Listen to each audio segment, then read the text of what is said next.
Bonjour à tous. Le 12 mai dernier, Medicatrix a eu le plaisir d'accueillir le docteur Résimon et la nutritionniste Julie Jurtet pour évoquer le thème des troubles de l'attention avec ou sans hyperactivité. Julie Jurtet est notamment l'auteur du livre Enfants TDA-TDAH, approche nutritionnelle, où elle y aborde l'aspect nutritionnel de la prise en charge des enfants TDA-TDAH. Vous pouvez vous procurer ce livre sur le site www.medicatrix.be et vous pouvez également y télécharger un extrait gratuitement. La conférence va commencer, donc bon visionnage à tous. Merci. Bonjour Dr Résimon, bonjour Julie Jurtet. Merci d'avoir accepté notre invitation. Vous allez évoquer aujourd'hui le thème des troubles de l'attention avec ou sans hyperactivité. Donc, Julie et Dr Résimon, on est heureux ici de vous accueillir.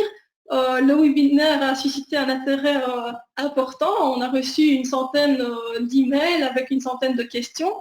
Nous répondrons d'ailleurs à ces questions à la fin de la présentation, même si la plupart d'entre elles trouveront une réponse au cours de la présentation.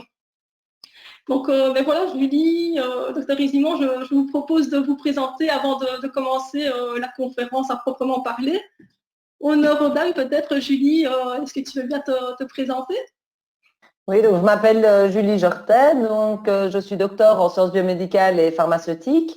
Donc j'avais fait ma thèse de doctorat sur l'obésité et le diabète, donc déjà orientée dans la nutrition. Et puis j'ai repris une formation il y a quelques années au CFNA en nutrithérapie et je propose des consultations dans la région de Verviers en nutrithérapie.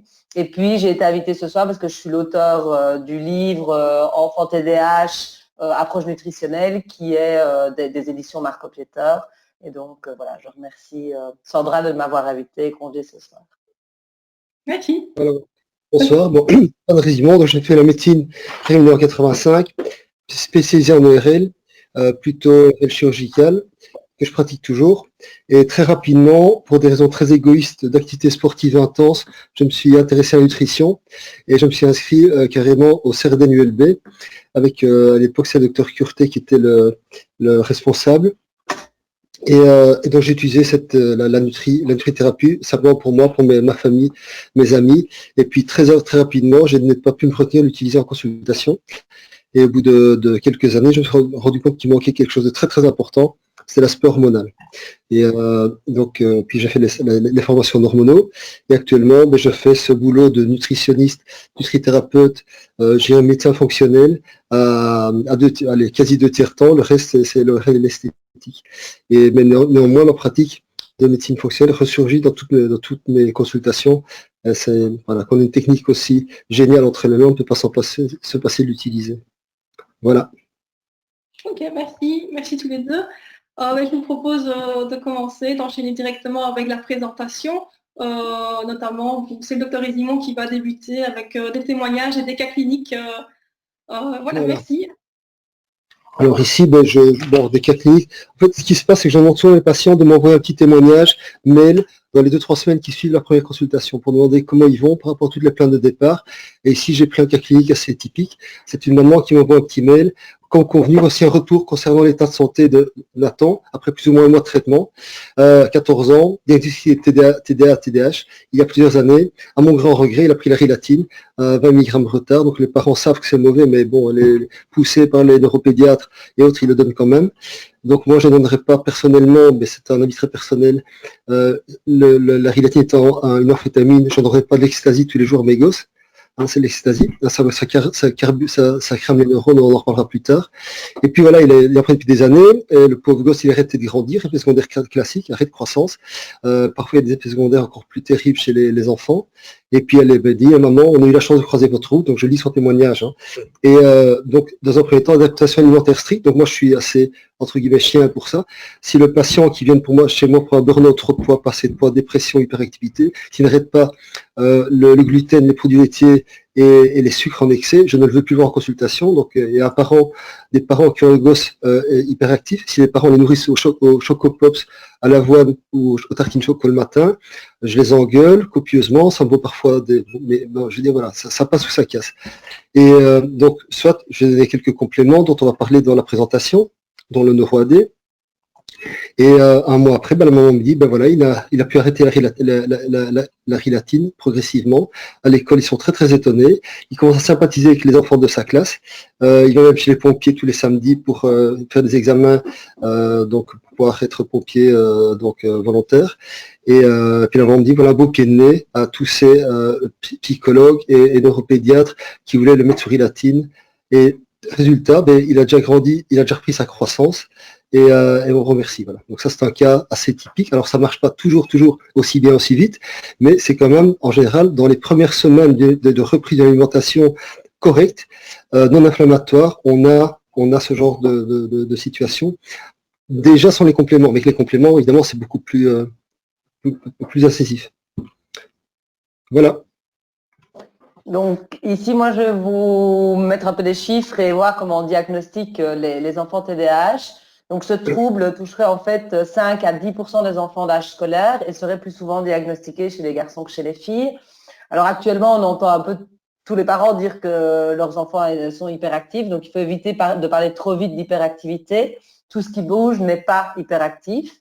Et donc le trouble de l'attention, donc le trouble déficitaire de l'attention avec ou sans hyperactivité est un trouble du comportement qui se caractérise par un déficit de l'attention. Donc, ce sont des enfants en fait qui ont une incapacité à maintenir un effort prolongé, qui ont des difficultés à sélectionner des infos pertinentes, qui ont une désorganisation, qui ont une mauvaise gestion du temps. Et puis, c'est couplé avec ou sans hyperactivité. Donc, l'hyperactivité, tout le monde comprend bien ce que ça veut dire. Ce sont des enfants qui courent partout, qui montent, qui grimpent, qui en gros ont tout le temps la bougeotte, ne savent jamais rester assis. Et donc, ils font beaucoup de bruit. Et puis, il y a l'impulsivité. Donc, l'impulsivité, c'est plus le fait que les enfants agissent avant de penser, ils coupent la parole, ils ne savent pas attendre, ils sont impatients et en fait, ils n'apprennent pas de leurs erreurs et en fait, ils ont un comportement inadéquat. Et ça conduit souvent à des punitions, notamment à l'école. Et donc, par rapport au diagnostic, donc le diagnostic du TDAH est assez complexe, car les symptômes qu'il caractérise va fortement dépendre de l'âge et aussi de l'environnement.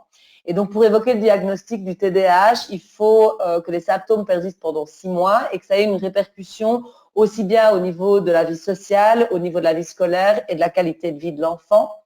Et donc, voilà. Alors, l'hyperactivité, avec ou sans trouble d'attention, c'est multifactoriel. Alors, première remarque, moi je suis un hyperactif, mais vraiment un vrai de vrai, et pour moi c'est un avantage colossal dans ma vie, ça me permet de faire beaucoup de choses, d'être un peu inépuisable et de m'intéresser à beaucoup de choses. Le problème, ce qui est bien, c'est que j'ai pas de trouble d'attention. Donc quand j'étudie quelque chose, je lis, on peut tirer un coup de canon à côté de moi, je bouge pas. Mais le problème, c'est quand le gosse combine trouble de l'attention et hyperactivité et trouble de l'attention. Alors, le cause, c'est une maladie, donc c'est un état, je dirais, multifactoriel.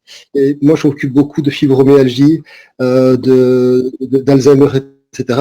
Et toutes ces maladies-là, comme le TDA, TDAH, est multifactoriel, donc il n'y a pas qu'une cause. C'est pas que le gluten, c'est pas que le lait, c'est pas que la biota intestinale, c'est pas que la carence en magnésium, c'est pas que ci, que là, c'est multifactoriel. Alors, il y a des facteurs biochimiques qu'on va évoquer, il y a des facteurs génétiques, il y a des familles, c'est étudié chez les jumeaux, où on a un risque d'avoir des troubles de l'attention plus élevés s'il y a une génétique là derrière. Il y a des facteurs environnementaux, la télévision, les ondes GSM, la pollution par les métaux lourds, etc. Et des facteurs neurologiques également. Donc il y a probablement des connexions dans le cerveau qui sont peut-être pas optimales dès la naissance ou bien qui ne se font pas par après pour des tas de raisons environnementales ou carentielles ou autres. Donc c'est multifactoriel. Donc il y a pas, on ne peut pas dire qu'on guérit un TDA, TDAH par un seul truc. Il faut voir tout le panel. Alors, simplement, ce qu'on a pu remarquer au vu des facteurs biochimiques, c'est que, évidemment, ces enfants ont des problèmes au niveau des catécholamines cérébrales. C'est quoi les catécholamines cérébrales? Ce sont des neurotransmetteurs qu'on appelle noradrénaline, qu'on appelle dopamine. Et schématiquement, quand j'ai un patient adulte ou enfant en première consultation, je pose des questions, mémoire à court terme, possibilité de rester concentré, possibilité de vie sociale. Chez un adulte, je parle de libido, je parle de la joie de vivre, de la motivation, et on se rend compte finalement que les gosses TDA, TDAH, ils n'ont aucune motivation, ils n'ont pas de mémoire, ils n'ont pas de concentration. Donc il y a des problèmes au niveau de la dopamine cérébrale. Également, la mémoire à court terme dépend, entre autres, de la dopamine, d'adrénaline cérébrale, qui viennent de quoi? Qui viennent de la tyrosine, qui vient principalement des protéines du repas du matin. Donc on comprend déjà que nos gosses, à qui on bourre de sucre dès le repas du matin, ils ont un gros problème, ils sont incapables de synthétiser ce qu'il faut dans leur cerveau. Mais également, on peut également avoir des problèmes au niveau de l'axe sérotoninergie, la sérotonine devient mélatonine en fin de soirée, et en effet, ces gosses-là font des troubles du sommeil, etc., etc. Et donc, il faut rééquilibrer ces différents axes de diverses façons en optimalisant les briques qui sont les protéines et les acides aminés, on devient les cofacteurs qui sont vitamine D, le fer, toujours dans 15% des cas, etc., etc. Et ça demande une anamnèse, un examen nutritionnel, donc une anamnèse, qu'est-ce que votre gosse mange, vous avez quoi manger, mais également biologique, il faut voir si l'os est carencé en fer, en ceci, en cela, s'il prend bien sa vitamine D tous les jours. Alors, les facteurs environnementaux, qu'est-ce qui fait qu'on a une explosion de ce genre de gosses depuis les années 80? Moi, je me souviens, dans les années 80, un gosse qui était un peu hyperactif, il était très vite recadré par une remontrance, voire, comme on dit, un coup de pied au cul, et puis ça allait tout seul.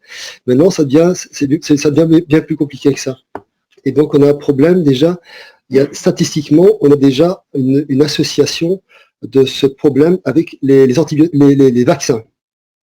Et via les métaux lourds qu'ils contiennent, certainement, d'autres maladies comme l'autisme ont vraiment explosé à cause de ces métaux lourds, entre l'aluminium, le mercure, les antibiotiques. Ces antibiotiques tuent la flore intestinale. Or, le problème, c'est que l'intestin, c'est notre deuxième cerveau, et on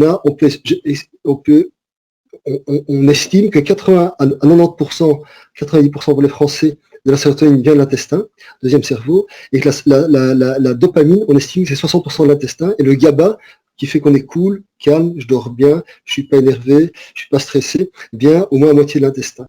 Donc on voit déjà que si on tue avec des antibiotiques pour des otites, des angines, donner pour rien la flore de l'enfant, mais on augmente son risque qu'il ait troubles d'attention. Mais également, l'exposition aux métaux lourds. Actuellement, moi, j'en occupe beaucoup de thyroïde. Encore cette semaine, j'ai eu ce que j'appelle 3 téphales. 3 téphales, c'est 3 intox au nickel. Donc, les rayures dans les poêles à cuisine au nickel. On a également des métaux lourds via le cobalt. Enfin, on a plein de pollutions, les pesticides, les solvants. Également, on estime qu'on a un risque dans certaines grossesses qui sont mal passées, on peut avoir une accentuation de risque d'hyperactivité. De façon sûre et certaine, les études ont été montrées, c'est le temps de passer devant la télévision augmente le risque d'avoir des enfants qui ont des troubles d'attention. Le manque de lumière extérieure. Moi, quand j'étais gosse, on me foutait dehors après l'école pour aller jouer avec les autres dans la rue. Maintenant, on garde les gosses à la maison devant leur PlayStation, devant la télévision. L'exposition au soleil, on comprend déjà la vitamine D. Les carences micronutritionnelles, nos éléments viennent vite. Nos fruits n'ont plus de vitamine C, nos viandes n'ont plus de vitamine B, donc c'est une catastrophe. Or, vitamine B, vitamine C, magnésium, zinc, nécessaires pour convertir les acides aminés précurseurs des neurotransmetteurs. Et donc, on estime que depuis les années 80, les troubles du sommeil, les troubles d'attention et les troubles dépressifs ont explosé à cause de carences micronutritionnelles. Et alors, il y a un problème très, très, très important. Je vois dans les patients, venant la première fois chez moi, que ce soit pour des troubles d'attention, que ce soit je suis trop gros, je suis trop mince, je viens de faire un burn-out, je suis en ménopause, en préménopause, je suis en andropause. Ces patients-là, après test réalisé au niveau intestinal, j'en ai 80 à 90%, 90% pour les Français, qui sont en dysbiose, qui sont en mauvaise flore. Donc ils ont dans l'intestin un déséquilibre dans le biote avec un excès soit de levure, du candida, soit un excès de certaines bactéries pathogènes, productrices de gaz, que ce soit de fermentation ou de putréfaction, parfois un mix de tout. Et donc 80% des gens n'ont pas la bonne flore. Donc déjà problème psychique par non-synthèse des neurotransmetteurs. Et cette mauvaise flore, on sait qu'elle est tout à fait liée à un aliment hyper transformé qui n'existait pas il y a une trentaine d'années, qui s'appelle le gluten moderne. Et c'est pour ça que je suis tellement sévère avec mes patients, vous n'arrêtez pas de manger du pain, je ne peux rien faire pour vous. Imaginez, vous venez me voir pour un bleu sur le front, un hématome, et je vous mets un beau pansement et une belle pommade, et puis vous m'avouez en sortant, vous avez quand même vu jeter à tête 10 fois contre le mur tous les matins, je ne sais rien faire pour vous. Voilà. Et donc, le produit laitier, le lait pour les veaux, comme son nom dit, c'est fait pour les veaux, ça crée aussi des problèmes via la caséine, via également des endomorphines. Enfin, il y a beaucoup de choses. Mais il n'y a pas que ça dans la nourriture, il y a les aliments industriels transformés. Et d'ailleurs, l'arrêt du gluten, c'est souvent spectaculaire. Aussi bien chez les adultes qui ont des problèmes de mal de ventre, qui ont des problèmes de fatigue, etc., que chez des enfants, ça améliore statistiquement très très vite la situation. Il y a même une nouvelle maladie qui a été découverte, je crois, une dizaine d'années. Ça s'appelait, donc on a découvert ça chez des gens hospitalisés en psychiatrie lourde, donc ils étaient internés, ils étaient déments, on a appelé ça la démence du pain. Donc c'est-à-dire on a remarqué par hasard qu'en arrêtant le pain chez ces gens-là, eh ben ils n'étaient plus déments, ils allaient bien, ils pouvaient ressortir de l'hôpital. Donc alors il n'y a pas beaucoup de cas décrits, mais ça c'est voilà. Alors maintenant, tout le monde n'est pas cœliaque, puisque j'en ai, je crois, 1 à 2%, j'en ai peut-être 3-4 par an qui sont des vrais cœliaques, mais des gens sensibles au gluten, c'est tous mes patients, tous. Je dirais c'est quasi du 100%. Tout le monde, tout qui mange du gluten moderne a des problèmes, que ce soit de fatigue, de prise de poids, mal au ventre. Et donc il est étonnant que nos gosses en souffrent. Et évidemment, sont sortis sur le marché, je dirais, de la nutrition, pas mal de régimes préconisant des changements alimentaires. Et on se rend compte, par exemple, que tout ce qui est alimentation qui va loin par rapport au régime méditerranéen est susceptible d'en générer. Alors, il y a aussi d'autres régimes, le régime GAPS et autres, mais disons, en gros, c'est toujours la même chose, aliments non transformés, arrêt des produits laitiers, arrêt du gluten, arrêt des sucreries, arrêt des aliments à colorants, à tous les bonbons qui sont jaunes, verts, bleus, et dont on bourre les gosses. Également, les oméga 3 jouent beaucoup, donc on voit aussi si les gosses ne sont pas nourris des oméga 3, du bon poisson, des bonnes huiles, ça peut également créer des problèmes. Alors là, comment est-ce qu'on traite les enfants TDA, TDAH? Classiquement, on va voir un neuropédiatre, on dit mon gosse ne tient pas en place à l'école, il se fait sortir chaque fois, il est puni, il ne veut pas étudier, il est infernal. Eh bien, médecine pouce-bouton, hein, donc rage de dents, aspirine, dépression antidépresseur, insomnie somnifère, méthylphénidate, donc on donne des amphétamines, on donne de la Ritaline en France, Rilatine en Belgique, donc forme retard parfois. Et donc, qu'est-ce qui se passe? En fait, c'est une amphétamine. C'est une espèce d'ecstasy de MDMA qui stimule la sécrétion dans la synapse des molécules qui manquent. Donc en gros, on donne un coup d'accélérateur à la transmission neuronale en libérant donc de la dopamine, de la sérotonine dans la synapse. Le problème, c'est qu'on peut, entre guillemets, cramer la synapse. Et ça peut créer des problèmes au long cours. Et donc le méthylphénidate également, il empêche le réuptake, donc la recapture de la dopamine, un peu comme le ferait du Prozac ou de l'Effexor pour une dépression vis-à-vis de la sérotonine. Donc en gros, le système est déjà appauvri et on force encore le système à aller jusqu'au bout de ce qu'il peut donner.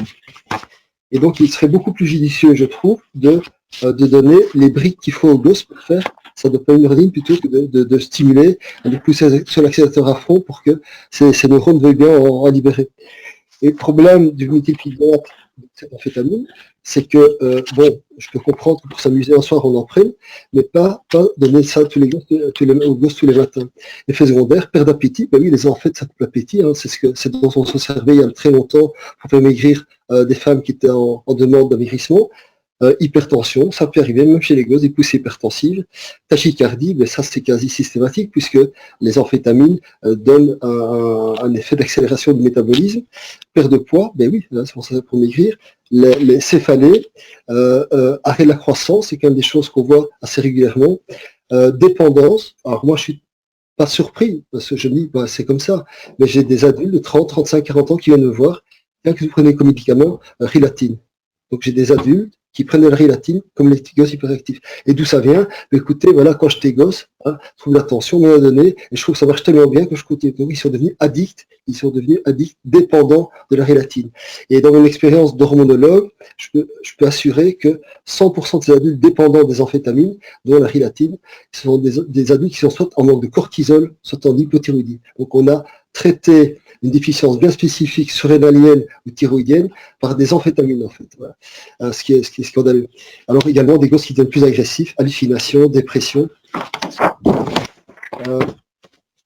Je passe la parole à Donc, Julie. ici, on va voir comment traiter les enfants TDAH, mais plus au niveau justement de la médecine fonctionnelle et également au niveau de la nutrithérapie. Hein. Du coup, c'est un peu mon rôle. Donc, au niveau de la prise en charge, il faut une prise en charge globale. Une intervention multimodale devrait être planifiée individuellement avec comme objectif, évidemment, d'améliorer le rendement à l'école, donc l'attention à l'école, de diminuer les comportements perturbateurs, d'augmenter l'estime de soi chez ces enfants, d'accroître leur indépendance. Et donc, l'approche cognitivo-comportementale, ça va jouer sur de la psychoéducation, sur des thérapies comportementales et émotionnelles et des thérapies cognitives. Donc ça, c'est pas vraiment le domaine de l'alimentation, mais voilà, c'est pour quand même un peu préciser. Et puis, il y a l'alimentation. Et une alimentation adéquate est vraiment essentielle pour les enfants en croissance de manière générale, fatalement, et encore plus pour les enfants TDAH. Et donc, ce qu'il faut d'abord éviter, Dr Résimon l'a déjà bien dit, hein, c'est de stopper la malbouffe, de stopper les additifs, de stopper les sucres rapides, de stopper les produits laitiers et le gluten. Et donc, en ce qui concerne la malbouffe, on voit qu'une étude de Wiles de 2007 a montré que les enfants qui mangeaient un régime alimentaire élevé en malbouffe dans la petite enfance étaient plus à risque de développer une hyperactivité à l'âge de 7 ans. Donc, on voit vraiment l'impact. Concernant le sucre, il y a plusieurs études également qui montrent un lien entre une alimentation riche en sucre rapide et le TDAH, notamment l'étude de Benton de 2007 également, qui montre que les enfants en âge de 6 à 7 ans qui prennent un petit déjeuner à index glycémique élevé, donc comme le docteur Résimon le disait tout à l'heure, du choco, voilà, des cornflakes, tout ce qui est Kellogg's, sont plus distraits et agités à l'école et ont des problèmes d'attention. Donc, on voit vraiment un lien. Il y a une autre étude chez des enfants taïwanais qui a montré une relation dose-réponse entre le fait de développer le TDAH et la consommation de boissons sucrées. Donc, on voit vraiment que cette association reste demeurée indépendamment du sexe, de l'âge, de la consommation de fruits et de légumes, de produits laitiers, de problèmes, par exemple, d'alcoolisme chez la mère, etc., pendant la grossesse. Donc, indépendamment, on voit vraiment qu'il y a un lien déjà entre la consommation de sucre et le TDAH. Et puis, il y a beaucoup aussi d'études qui ont étudié justement le rôle des additifs sur le TDAH. Et donc, il y a plusieurs études qui ont montré que les colorants artificiels, les additifs alimentaires, les pesticides naturels pourraient vraiment mener à un comportement hyperactif chez les enfants. D'ailleurs, ce qui est vraiment intéressant de citer, et je pense qu'il y a peu de parents qui le savent, moi, avant d'écrire, je ne savais pas que c'était mentionné sur les articles. Depuis 2009, l'Union européenne exige que les entreprises indiquent la mention peut causer des troubles du comportement et de l'attention chez les enfants sur les produits qui ont certains colorants. Donc, comme le jaune soleil, le rouge allura, le ponceau, le jaune quinoléine, etc. Et donc, c'est quand même incroyable de se dire que maintenant, on est obligé de mettre une mention peut causer à la place de retirer simplement ces colorants-là du marché. Je veux dire, il faudrait, voilà. Donc, il faut bien lire les étiquettes pour éviter de donner ce type d'aliments aux enfants. Et puis, stop aux produits laitiers, au gluten. C'est vrai qu'il y a des études qui ont montré une association entre le TDAH et la maladie cœliaque.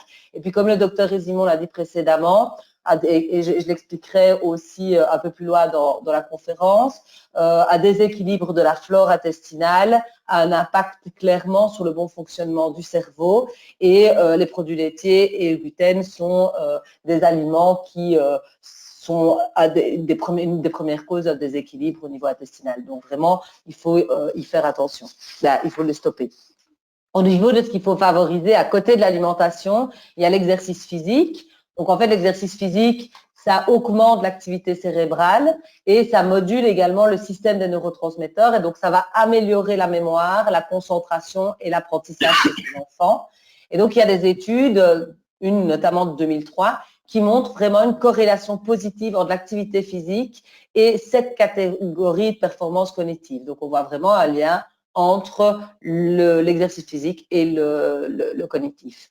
Et puis, il y a l'hydratation. C'est vrai que de manière générale, nos enfants ne boivent pas suffisamment. Or, on sait que l'hydratation est extrêmement importante et une étude a montré sur 58 enfants âgés de 7 à 9 ans qu'une supplémentation en eau améliorait également les performances cognitives. Donc, c'est extrêmement important également de donner de l'eau et de boire suffisamment dans la journée. Donc, voilà.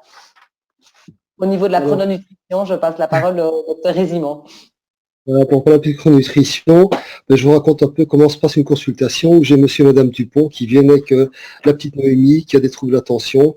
Ils s'en plaignent, ça va pas, on vient vous voir, ma neuropédiatre a voulu la mettre sur Rilatine, je vais voir sur Internet, j'ai vu les effets secondaires catastrophiques que ça pouvait avoir au long cours, addiction pour des médicaments, des drogues dures plus tard. Donc je ne veux pas mettre ma petite Noémie sous ce traitement.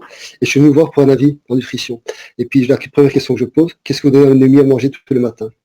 Et puis là, ça fait 25 ans que ça dure. Le docteur, Kellogg's, muesli, enfin voilà. Donc céréales, pain, tartine choco, tartine confiture. Et puis qu'est-ce que je fais? Je prends mon téléphone. Je dis, bougez pas, j'appelle la police, maltraitance d'enfants, va retirer la garde de votre fille, madame. Donc, où ça passe, où ça casse, c'est comme ça que je le fais pour vraiment, pour que pour les choquer et pour leur expliquer que c'est pas comme ça qu'on nourrit un gosse. Un gosse le matin, c'est de la viande, du poisson, des œufs, c'est des morceaux de poisson, il y a des protéines dans le repas du matin, ça peut être végétal également, ça peut être nécessairement carnivore.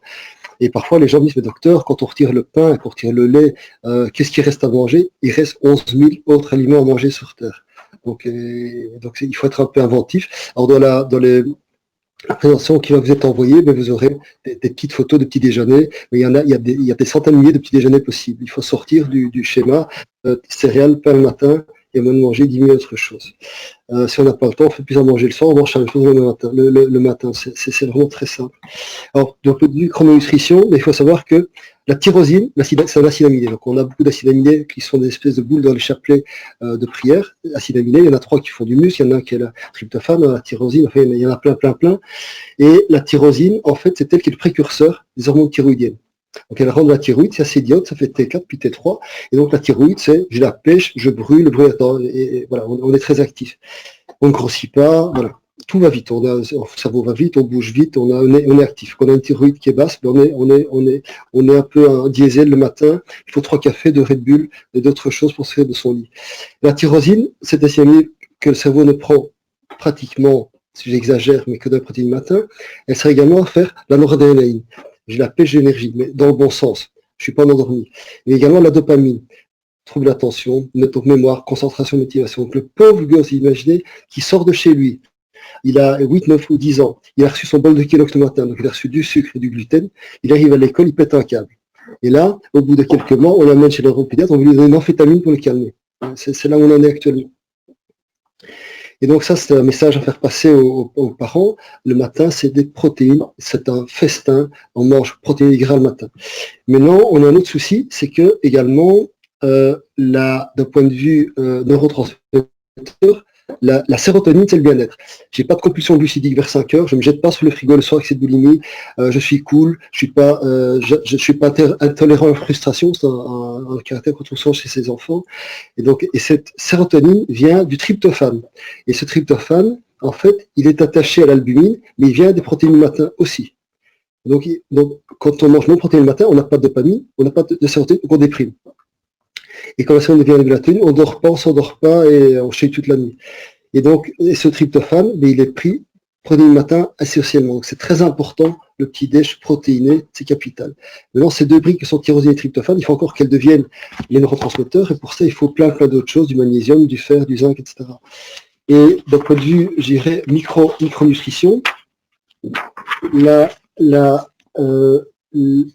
en fait, il faut checker que le gosse ait bien tout ce qu'il faut pour générer ses neurotransmetteurs. Donc, il a assez de magnésium, qu'il a essayé de faire. Moi, je me souviens, il y a un vieux séminaire, j'ai assisté dans les années 90 à Paris avec David Servan-Schreiber. Il y a un collègue, je ne sais plus qui avait fait une statistique que 15% des gosses avec été sous l'attention avaient finalement une carence en fer. Alors, c'est pas la majorité, donc il ne faut pas donner du fer à tous les gosses, c'est contre-productif, c'est toxique, mais si la prise de sang montre qu'on a une ferritine trop basse, il ne faut pas donner de fer non plus. Pourquoi? Alors, donner du fer à quelqu'un qui manque de fer, c'est stupide, ça ne marche pas. Pourquoi est-ce que votre gosse a trop peu de fer, madame? Alors, les causes de perte de fer, règle abondante, on oublie, c'est un gosse. Le cancer de l'intestin, on oublie, c'est un gosse. Est-ce que le gosse mange de la viande rouge? Mais non, on est des végétariens. Alors moi, j'écoute rien contre les végétariens, mais alors, mangez au moins, donnez à votre gosse de la spiruline, donnez à votre gosse du moringa ou des trucs riches en fer. Mais la cause principale de perte de fer, que ce soit chez les gosses ou chez les adultes, c'est la mauvaise flore intestinale, c'est l'intestin enflammé poreux. Donc cet intestin enflammé n'absorbe pas le fer et le fer part dans les toilettes. Et puis là, on donne à ce gosse ou à ces adultes du fer à prendre tous les jours, qui fait bien mal au ventre, qui constipe, donne des crampes.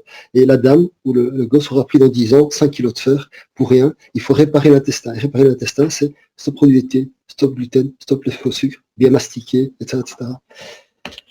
Et point de vue donc, des nutriments nécessaires pour que il faut du fer, il faut du magnésium. On est à peu près 80% de carence en magnésium, voire 90% chez les adultes stressés. Il faut également du zinc, on est 80% de carence en zinc.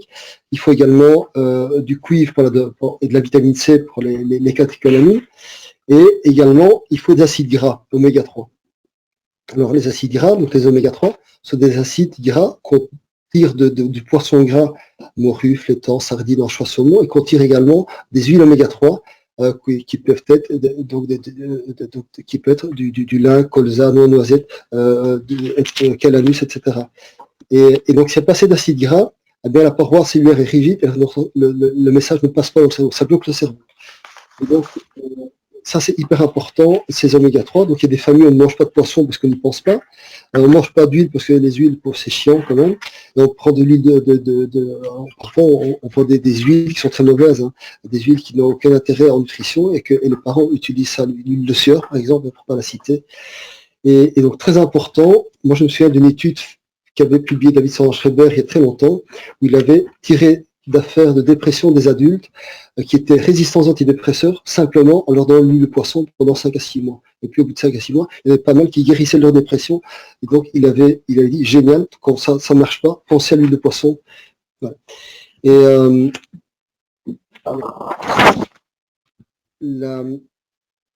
je laisse la parole. Ok, merci. Donc, justement, dans notre gamme, et donc notamment dans la gamme Dr Jacob, on a le Tocoprotect, qui est une huile d'olive qui contient des oméga 3. Alors, on me dirait, l'huile d'olive, non, ça ne contient pas des oméga 3, c'est plus des oméga 9. Mais c'est une huile d'olive extra vierge dans laquelle on a ajouté une micro-algue qui s'appelle Chilochitrium. Et c'est une algue qui est très riche en DHA et EPA. Donc l'intérêt du Tocoprotect, c'est que dans une seule cuillère à café, vous avez 170 mg ou 170 mg de DHA et 85 mg de PA. Donc ce sont directement les formes actives d'oméga 3. L'intérêt aussi, c'est que cette algue, elle est produite sous tube de verre, ce qui permet de la protéger des contaminants, des polluants, des fonds marins. Et dans cette huile d'olive, on a également ajouté tout le complexe des vitamines E, donc aussi bien les gamma, alpha, tocophérol, delta, tocophérol, etc., pour assurer la stabilité de cette huile d'olive. Et donc, voilà, donc on conseille de prendre 1 à 2 cuillères à café par jour, et c'est vraiment un produit qui convient bien pour les femmes enceintes. Justement peut-être aussi pour éviter la dépression postpartum et puis aussi pour les enfants. Donc voilà, donc pour le Tocoprotect.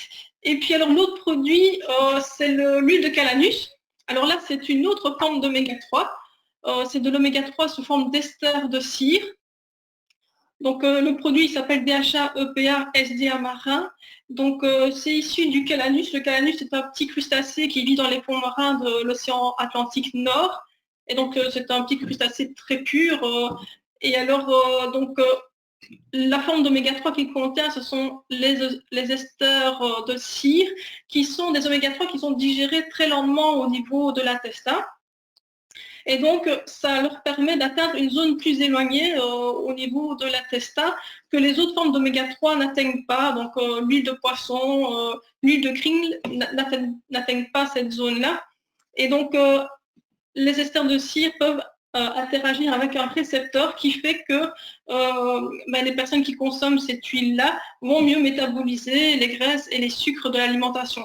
Donc, c'est plus une forme d'oméga 3 qui convient bien, par exemple, pour les enfants ou les adultes qui mangent beaucoup de produits sucrés ou gras.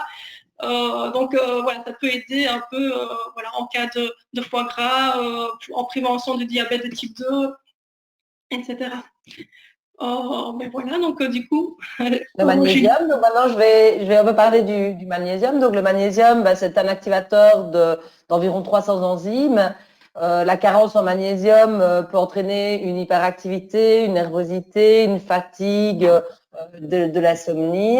Donc il faut savoir que toutes les étapes de production d'énergie sont dépendantes du magnésium. Et comme un enfant en croissance a besoin énormément d'énergie, c'est vraiment extrêmement important qu'il ne soit pas carencé en magnésium.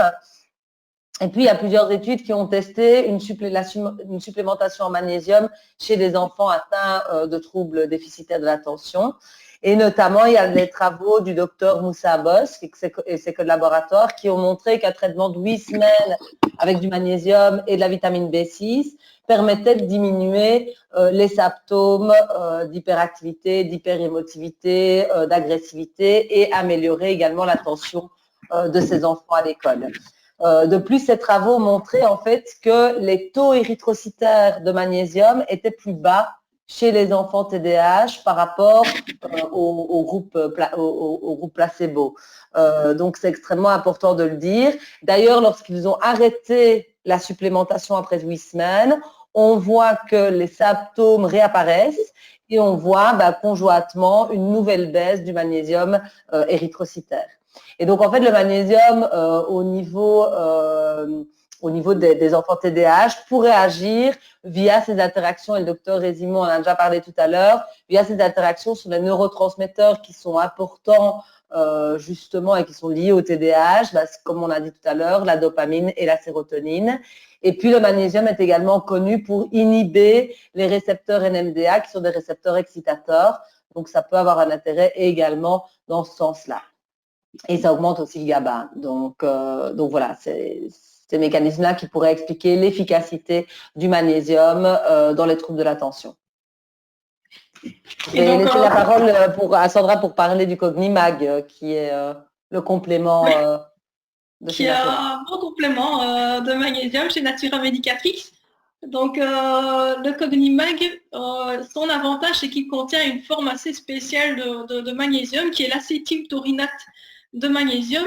Et donc, c'est un magnésium qui se démarque par sa rapidité d'action. Donc, il a un effet anti-stress beaucoup plus rapide par rapport aux autres formes de magnésium. Et donc, l'acétyltaurinate de magnésium, d'un point de vue moléculaire, qu'est-ce que c'est? Comme le nom l'indique, c'est un magnésium qui est acétylé. Et donc, l'acétylation, c'est une structure lipophile qui va permettre de mieux assimiler le magnésium au niveau intestinal. Et puis, à ce magnésium, on a lié 2 molécules de taurine. Donc, le magnésium est vraiment directement lié à la taurine. Et donc, comme la taurine a un tropisme naturel pour le cerveau, c'est un magnésium qui va être très bien assimilé dans les cellules et au niveau des neurones. Alors, si on regarde aussi sur le slide, vous le voyez, on a mis la molécule d'acétyltaurinate de magnésium avec 2 zones en rouge. Ce sont des zones qui ont une structure similaire à 2 neurotransmetteurs excitateurs, qui sont l'aspartate et le glutamate. Et donc, ce magnésium va pouvoir inhiber ces neurotransmetteurs excitateurs par compétition au niveau de leurs récepteurs. C'est ça qui explique notamment l'effet anti-stress efficace de cette forme de magnésium. Alors, à cet acétyltaurinate de magnésium, dans le Cognimag, on a ajouté du citrate de magnésium. Donc, le citrate, c'est un effet désacidifiant. Et chez les enfants hyperactifs, il y a souvent un stress oxydant très important et donc qui peut résulter notamment d'un excès d'acidité tissulaire. Donc, ça permet de contrer ça. On a ajouté aussi de l'arginine. L'arginine, ça Ça a un effet, ça permet de synthétiser le monoxyde d'azote qui a un effet vasodilatateur et donc il y a un effet anti-stress, anti-palpitation. Et puis on a ajouté aussi de la vitamine B6 active qui est un cofacteur du magnésium. Alors pour la posologie, on recommande de proposer un apport de 10 mg par kilo de magnésium élément chez des enfants hyperactifs ou des adultes hyperactifs ou TDA. Pour les personnes entre guillemets normales, là on recommande plutôt 6 mg par kilo de magnésium élément. Mais donc pour un enfant hyperactif, ça veut dire que par exemple un enfant qui fait 10 kg, il devra prendre 100 mg de magnésium élément. Et donc dans le Cognimal, il faut savoir que dans une mesure ou dans 2 gélules, vous avez l'équivalent de 100 mg de magnésium élément. Donc cet enfant qui fait 10 kg devra prendre une mesure ou 2 gélules de Cognimal. Donc voilà, donc du coup, je laisse la parole au docteur Isimon pour traiter les enfants via les minéraux et vitamines.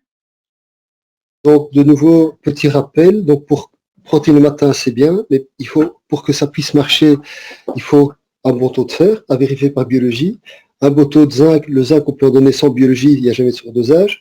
Il faut des vitamines B. Moi, je dose très souvent la B9, la B12, voilà. Mais chez un enfant, c'est moins, on le fait moins.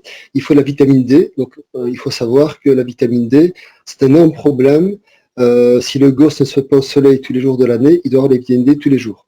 Or, on vit en Belgique, on vit en France, même j'ai des patients qui viennent de la Côte d'Azur, qui viennent des pays maghrébins, qui viennent des pays chauds, et ces gosses, enfin ces adultes que je reçois, sont en carence de vitamine D. Donc vitamine D, je dirais, vous comptez de donner 1000 unités par 10 kg, c'est à peu près bon. Donc voilà, un gosse de 10 kg, on a 1000 unités, de 20 kg, de 1000 unités de vitamine D, on est dans le bon. Néanmoins, je suggère vivement de toujours faire un contrôle biologique. Parce qu'il y a des patients qui peuvent être en surdosage, c'est rare, ça peut arriver avec cette eau-là.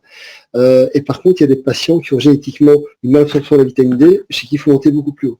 Donc, donner la vitamine D, c'est bien, il n'y a pas de risque, mais il faut quand même de temps en temps faire une petite biologie de contrôle. Le faire, jamais en donner sans biologie de contrôle. Et il faut ici voir la vitamine C. Alors, le scorbut revient. Moi, j'en ai eu quand même un il y a quelques mois. Ce patient mangeait un fruit par jour non bio. Il avait une vitamine C dans les choux, avec des hémorragies sous la peau, des chaussements dentaires. Scorbut, on a dit qu'il était censé avoir disparu depuis très longtemps. Ça revient. Il y en a des cas décrits dans nos pays. Il faut également... donc voilà, donc ça c'est le magnésium, on vient d'en parler. Le cuivre, de nouveau, le cuivre, c'est comme le fer, jamais en donner sans dosage biologique. Alors, là, il faut savoir que dans le cerveau, la phénylalanine peut dire tyrosine. Tyrosine devient L-dopa puis dopamine. Donc, c'est un problème chez les Parkinson, c'est la myosynthèse de dopamine. Et pour ça, il faut du fer, il faut l'oxygène, il faut un cofacteur, tétrobioptérine. Et c'est le même cofacteur qu'il faut pour transformer le tryptophane en 5-hydroxytryptophane. De nouveau, il y a des différences génétiques. Donc,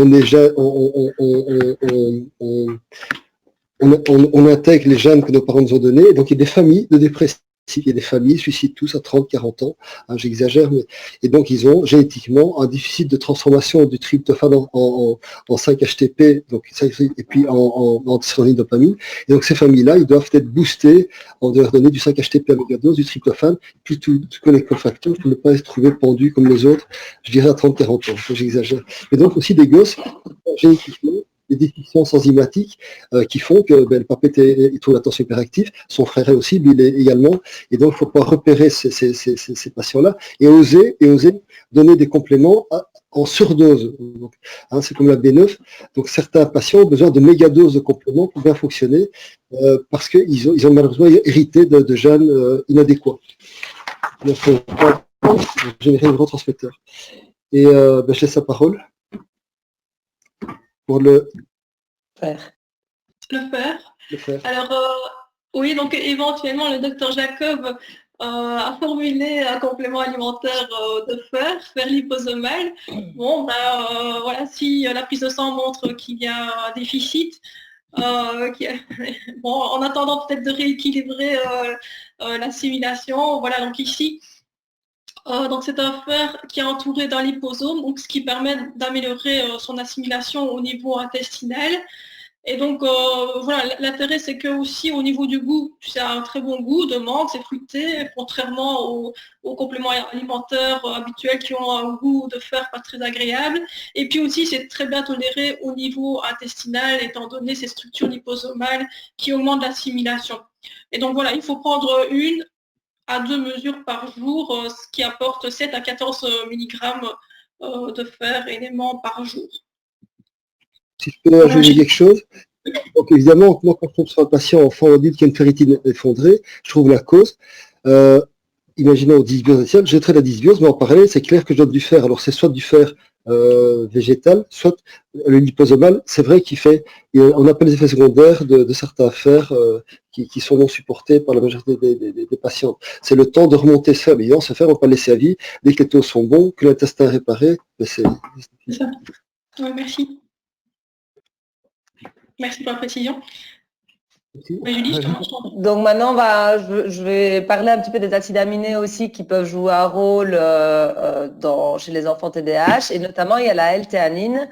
Donc la L-théanine est un acide aminé qui se trouve naturellement dans les feuilles de thé vert, et elle a la capacité en fait de passer rapidement la barrière hémato-encéphalique. Donc la théanine présente de nombreux effets pharmacologiques, dont notamment un effet anxiolytique. Les études ont montré, suggèrent notamment que la L-théanine augmente la sérotonine, le GABA, la dopamine, et également les ondes alpha. Et donc, ça améliore la qualité du sommeil. Il y a une étude clinique randomisée contre placebo qui a été faite chez 100 enfants, 100 garçons TDAH, âgés entre 8 et 12 ans, et qui ont montré qu'une supplémentation de 400 mg de L-théanine améliorait la qualité du sommeil et diminuait le nombre de réveils nocturnes chez ces enfants. Donc la L-théanine est un acide aminé qui pourrait être intéressant et qui se trouve notamment dans un des compléments alimentaires chez Natura Medicatrix. Ok, alors d'autres substances, je dirais, naturelles, plutôt intéressantes, c'est le bacopa. Alors le bacopa, c'est un extrait de cette plante qui a montré des effets multiples en la mémoire. Il y a une étude où il montre qu'au bout d'une demi-heure de prise, on peut déjà avoir des tests améliorés au niveau de la mémorisation. Le bacopa a également un effet neuroprotecteur. Il y a d'autres plantes intéressantes qui sont les plantes qui sont le GABA. Le GABA, donc je suis cool, pas énervé. Entre autres le passiflore, qui a un effet sédatif anxiolytique. Voilà, je vous laisse. Ok. Et donc, sur base de ces différents éléments, Natura Medicatrix a mis en place une formulation qui s'appelle le NeuroAD. C'est M. Fabien Piasco qui a fait la formulation. C'est un diététicien nutritionniste qui est lui-même TDAH, donc c'est vraiment un thème qui l'intéresse particulièrement. Donc, le NeuroAD, c'est donc vraiment la formule pour les enfants avec troubles de l'attention et avec problème d'hyperactivité. Donc, dans le NeuroAD, qu'est-ce que vous retrouvez? Vous retrouvez de la bacopa qui agit sur la concentration, qui améliore la concentration, la L-théanine aussi, comme l'a expliqué Julie, qui améliore aussi la concentration, qui apporte un état serein. Et puis, vous avez aussi la passiflore qui, dans certaines études, a montré un effet similaire finalement aux résultats obtenus avec la rilatine, mais sans effets d'addiction. Et puis aussi dans le NeuroAD, vous trouvez des vitamines B qui agissent sur le système nerveux, évidemment c'est important. Vous retrouvez l'acétyltaurinate de magnésium dont on a parlé précédemment, qui a un rapide effet anti-stress, qui a une très bonne assimilation au niveau des cellules, au niveau neuronal, mais aussi du malate de magnésium. Le malate de magnésium a l'avantage de chélater l'aluminium, qui est négatif dans tous les cas. Et puis alors, vous trouvez aussi dedans du zinc. Le zinc est souvent carencé chez les enfants qui souffrent de troubles de l'opposition. Donc, c'était vraiment important de l'ajouter. En termes de posologie, pour les enfants, on recommande de prendre 2 gélules en 2 prises. Et pour les adultes, c'est 2 gélules 2 fois par jour. Toujours à prendre à jeun, 15 minutes avant le petit déjeuner. Et ce sont des petites gélules, mais pour les enfants ou les adultes qui n'arrivent pas à avaler les gélules, c'est possible d'ouvrir la gélule et de la mettre, de dissoudre l'intérieur dans un peu d'eau. Alors, dans le slide suivant, on propose des différents témoignages. Voilà, je vous les laisse lire, mais voilà, donc il y a ces deux mamans qui témoignent et qui sont contentes des résultats avec le neuro-AD. Elles disent que leur enfant est plus attentif à l'école et que même les enseignantes ont remarqué l'amélioration du comportement de leur enfant. Et voilà, donc ici, je vous laisse enchaîner avec les acides aminés, Dr. Isimon, sur la tyrosine. Je dirais, la classique, c'est la tyrosine, donc protéine du matin. Donc, ce serait intéressant d'avoir un complément riche en tyrosine pour ces enfants-là. Surtout que parfois, on a des patients qui me disaient, docteur, en verre contre tout, j'ai essayé, mais j'arriverai jamais à manger un œuf le matin, un morceau de viande, un morceau de boudin noir ou un gros plat de protéines végétales. Et donc, on est parfois obligé de donner au long cours la tyrosine. Donc c'est intéressant chez ces enfants d'avoir ce complément. Également la taurine qui entraîne une rétention cellulaire de magnésium, intéressant de la donner avec le magnésium évidemment. Et la taurine aussi a également très souvent, mais pas toujours, parfois l'inverse, un effet calmant. Alors certains adultes sous taurine ils deviennent énervés, ils ne dorment pas, mais souvent en général c'est un effet plutôt calmant. Voilà. Voilà, donc du coup, Naturomédicatrix a mis a formulé un complément alimentaire qui contient de la tyrosine. Donc c'est vraiment son nom vient en fait de dopamine et noradrénaline, d'où le nom Dopanor, et puis AD pour Attention Deficit. Et donc c'est vraiment un complément alimentaire qui va permettre de stimuler la dopamine et qui est donc indiqué pour les enfants ou les adultes qui souffrent de troubles de l'attention, plutôt sans hyperactivité. Alors, voilà, donc ça, c'est un complément alimentaire que vous pouvez conseiller chez les enfants ou les adultes qui ont vraiment des difficultés à démarrer la journée, qui n'ont pas de motivation et qui n'arrivent pas à se concentrer. Et donc, pour sa composition, vous avez de la tyrosine, mais la tyrosine est encore une fois acétylée. L'acétylation permet d'augmenter l'assimilation. Vous avez aussi dedans de la vitamine C. La vitamine C est importante puisque c'est un cofacteur qui permet de transformer la tyrosine en dopamine. Et puis alors, on a ajouté aussi de la coenzyme Q10. En fait, il faut savoir que le stress oxydant peut interférer avec la synthèse de dopamine. C'est pourquoi on a ajouté cette coenzyme Q10 qui est un grand antioxydant dans l'organisme. Alors, avec ça, oui, donc il est possible de donner avec le Dopanor AD le Coglimag pour apporter un magnésium qui aura plutôt un effet un peu calmant et qui agit aussi sur la concentration. Mais si vous le donnez, il faudra le donner espacé. Il faudra espacer la prise de plus ou moins 2 heures par rapport à la prise du Dopanor AD. Le Dopanor AD, on conseille de prendre, c'est 1 à 3 gélules par jour. Pour les enfants, c'est plutôt 1 gélule par jour. Ça apporte, je pense que c'est plus ou moins 800 mg de tyrosine. Il faudrait que je vérifie ces valeurs. Donc, 1 gélule par jour, 20 à 30 minutes avant le petit déjeuner. Et pour les adultes, c'est 2 à 3 gélules par jour. Donc, voilà.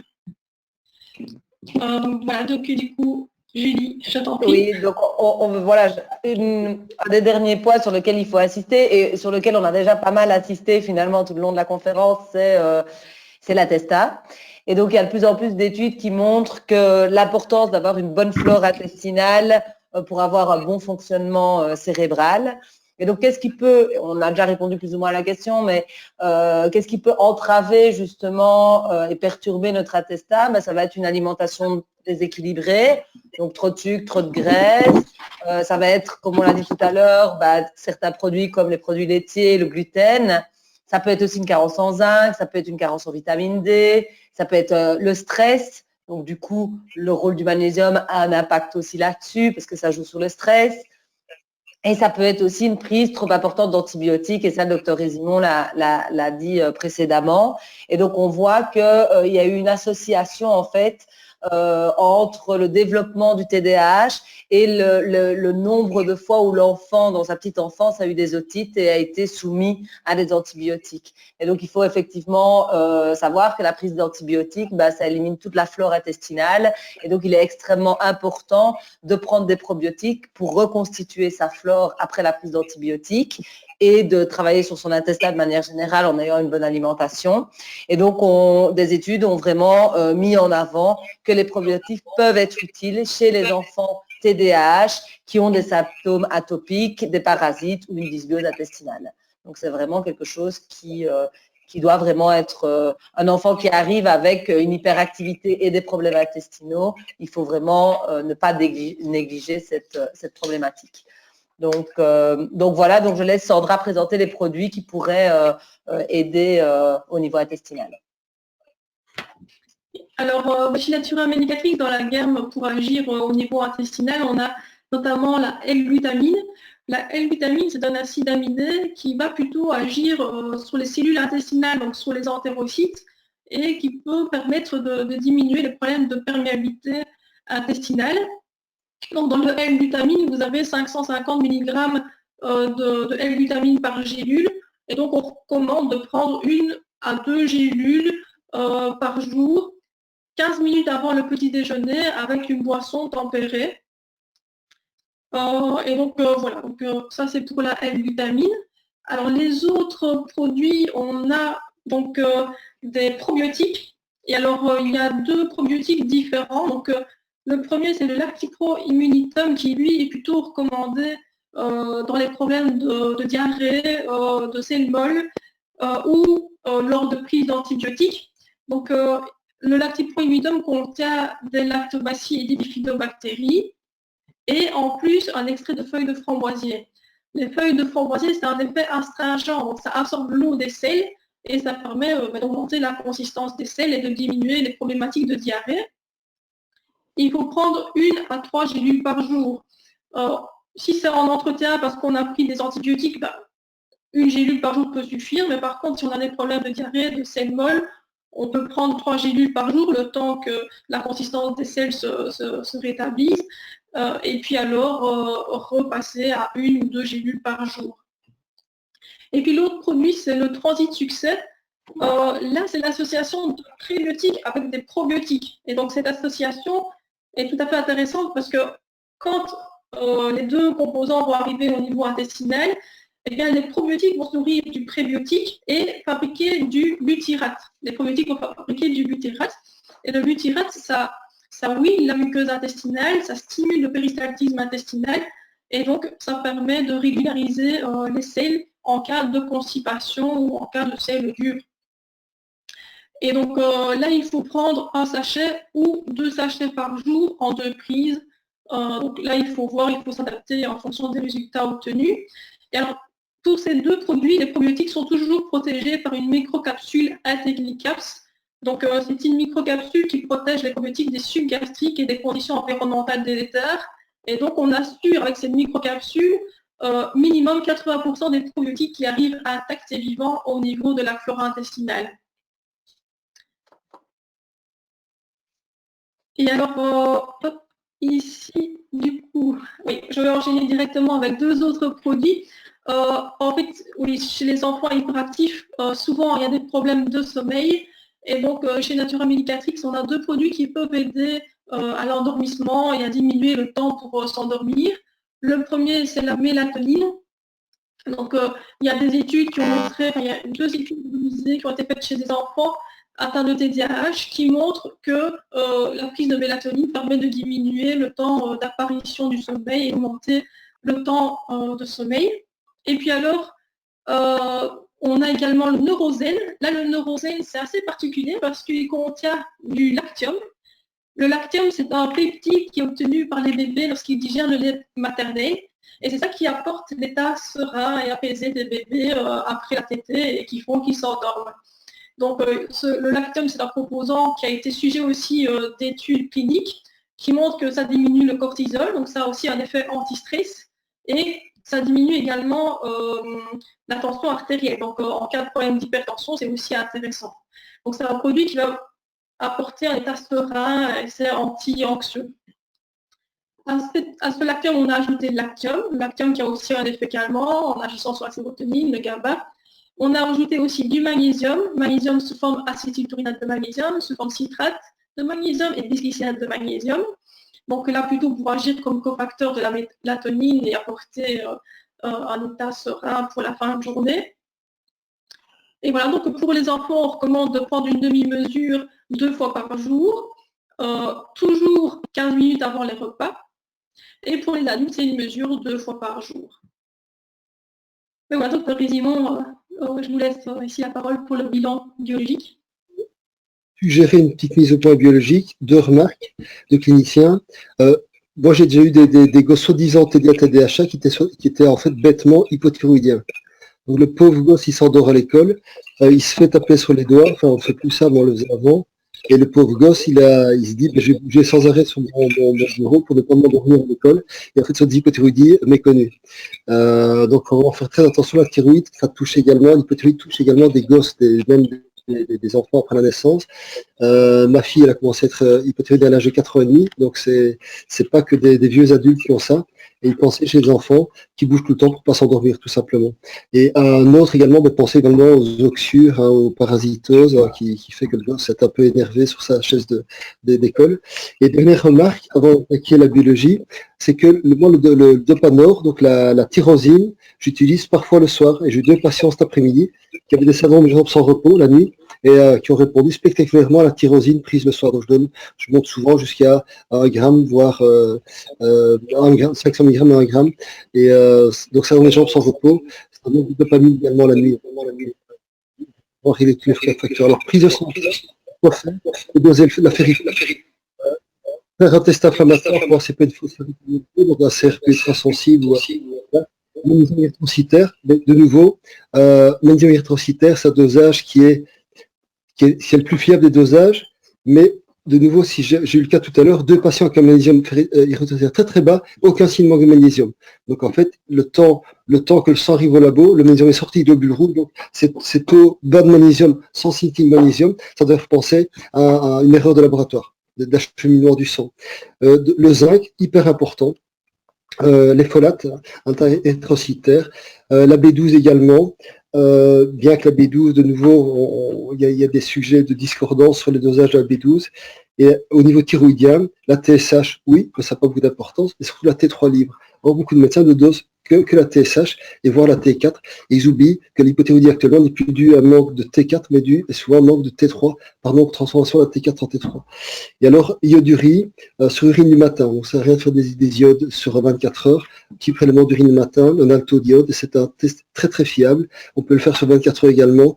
Et pour rappel, 80% des femmes enceintes de Nice, échantillon de 330 femmes il y a 10 ans à Nice, 330 femmes testées, 80% est en manque d'iode. Donc elles ont des naissances des gosses qui auraient pu être plus malins que s'ils ont été dans leur vie, puisque le QI dépend également de taux d'iode chez la maman enceinte.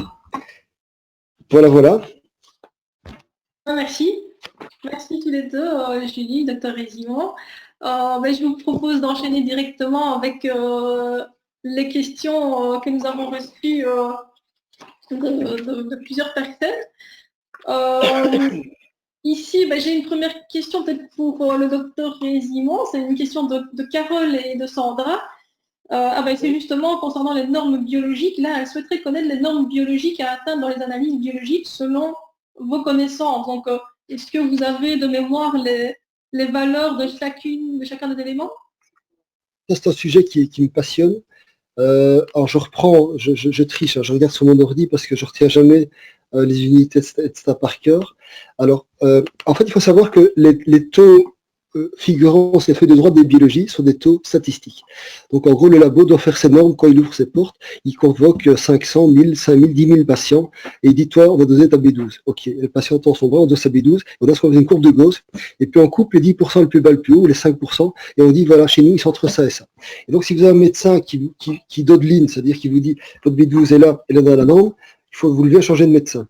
C'est pas, donc si regarde les normes de la colonne droite, c'est pas les vraies normes. Il faut voir les taux de santé. Exemple, la vitamine D, vous trouvez sur les biologies souvent les normes à droite entre 20 et 60 nanogrammes par millilitre, eh bien, les taux de santé, c'est au-dessus de 80. Et on l'a par exemple vu dans le Covid actuellement, étude Philippines sortie il y a 15 jours, les gens qui ont un Covid, qui arrivent en Covid, en détresse respiratoire à l'hôpital, dosage de la vitamine D, on a 50% de morts quand la vitamine D est basse, on a quasi pas de morts quand la vitamine D est élevée. Et donc, pourtant, ils sont dans la norme du laboratoire, ces gens-là, hein, pratiquement. De nouveau, le zinc, voilà, alors, en microgrammes par décilitre, il doit être au-dessus de 100. Alors que les feuilles de labo vous disent entre 80 et 130. Si je prends par exemple la ferritine, on vous dit dans les labos entre 30 et 160. Non, une femme qui a moins de 70-70, elle perd ses cheveux, ongles fragiles, elle est fatiguée, elle est dépressive, elle fait de l'herpès à répétition, elle se fait une candidate au niveau intestinal, elle se fait une hypothyroïdie. Donc de nouveau, les normes du labo, c'est des normes statistiques, c'est indicatif, ça ne veut rien dire par rapport au taux santé. Si je prends par exemple le sélénium, voilà, si on prend les taux du labo 80-120 ou 80-140, eh bien, il faut être au-dessus de 120 idéalement. Et ce qui est le problème avec le sélénium, c'est que la dose toxique au-dessus de 160, c'est très proche du taux, efficace. Donc, de nouveau, méfiance vitamine A. Voilà, j'ai encore vu récemment, cette semaine, une dame qui était en vitamine A à 35. La norme du labo, ils vous disent 40 à 110. Eh bien, nous, il faut être au-dessus de 70-70. Et cette patiente, avec quoi comme plainte? Sarchèse vaginale. Elle ne voyait plus bien les couleurs. Le soir, c'est un enfer pour conduire. Hypothyroïdienne, voilà. Donc, de nouveau, les taux. Voilà. Alors, oui. Donc, rilatine et enfant asthmatique. La question suivante. Oui, bah oui, pour je vais peut-être Dis. dire la question, comme ça les gens l'entendent. C'est une question, sauf si vous voulez la dire. Hein. Non, Merci. C'est une question de Lara. Donc, sur la prescription de Rilatine pour les enfants qui sont asthmatiques, son pédiatre n'a pas voulu que son fils poursuive le traitement qui demeure incompatible avec l'utilisation de la ventoline. Et donc, elle demande votre avis à ce sujet. Et voilà, le Ventolin, c'est un bronchodilatateur à courte durée d'action alpha-adrénergique. Et c'est vrai que si on ajoute encore une amphétamine à côté, la rilatine alpha-adrénergique, on risque d'avoir des problèmes, tachycardie, etc., qui est déjà l'effet secondaire du Ventolin. Mais déjà, quand un gosse est traité par Ventolin, c'est pas un bon traitement. C'est un traitement de secours. Le gosse fait une crise d'asthme, il va y rester Ventolin, je suis d'accord. Mais si le gosse doit prendre du Ventolin tous les jours ou 2 fois par semaine, c'est que c'est pas le bon traitement. Il faut un autre traitement, un traitement de fond pour son asthme. Donc je dirais que Ventolin, c'est un traitement de secours quand on a une crise d'asthme, mais c'est pas un truc de base, quoi. De toute façon, les deux sont mauvais, et le Ventolin et la Rilatine. Ouais. Ok, c'est vrai, d'accord. Alors, une autre question de Émilie. L'alimentation, les compléments alimentaires peuvent-ils compléter les traitements Ritaline ou Tertian? Donc ça, vous y avez déjà quand même répondu, mais jusqu'au point de diminuer le traitement. Donc voilà, mais ça, vous y avez déjà répondu aussi à travers le cas clinique en début. Progressive, et puis un peu aux patients, aux parents, à voir comment ça se passe également. Donc il faut diminuer progressivement. C'est comme une dépression, on n'arrête pas séchement les antidépresseurs, on les diminue petit à petit. Et dans ce qu'il faut pour la sérotonine, donc c'est au bout de quelques semaines, en général, que le patient peut lâcher son traitement. Ok, et une autre sous-question, c'était que les traitements médicamenteux donnés aux enfants TDAH provoquent souvent un ralentissement de la croissance. Oui, Voilà. c'est vrai. Oui, donc, oui, oui, oui, c'est un fait secondaire. Mais maintenant, bon, pour le gosse, qu'est-ce qu'on lui fout en fait et il mange plus. Qu'est-ce que vous voulez? Oui. J'ai pas de. Ouais. En adoptant de toute façon tous les conseils de cette conférence, on peut espérer diminuer la rilatine et du coup diminuer les symptômes, les effets secondaires. C'est une organisation des parents. Il faut que le matin, ce soit leur repas principal de la journée. Voilà. Donc, il faut se lever plus tôt, préparer le soir, je ne sais pas, mais une solution. Et me dire qu'on n'a pas le temps. Moi, quand on me dit ça, je dis, écoutez, moi, quand je pars de chez moi de l'autre côté de Bruxelles, je vais en salle d'op de l'autre côté de Bruxelles, je me prends 2-3 œufs durs pelés et en roulant, je mange des œufs durs. Ça me prend 0 seconde. Voilà. Un petit conseil pratique, voilà, ça va, c'est vite et c'est efficace. J'ai lu ici une petite question de Daniela. Comment et où faire diagnostiquer un enfant pour savoir s'il est TDA ou TDAH?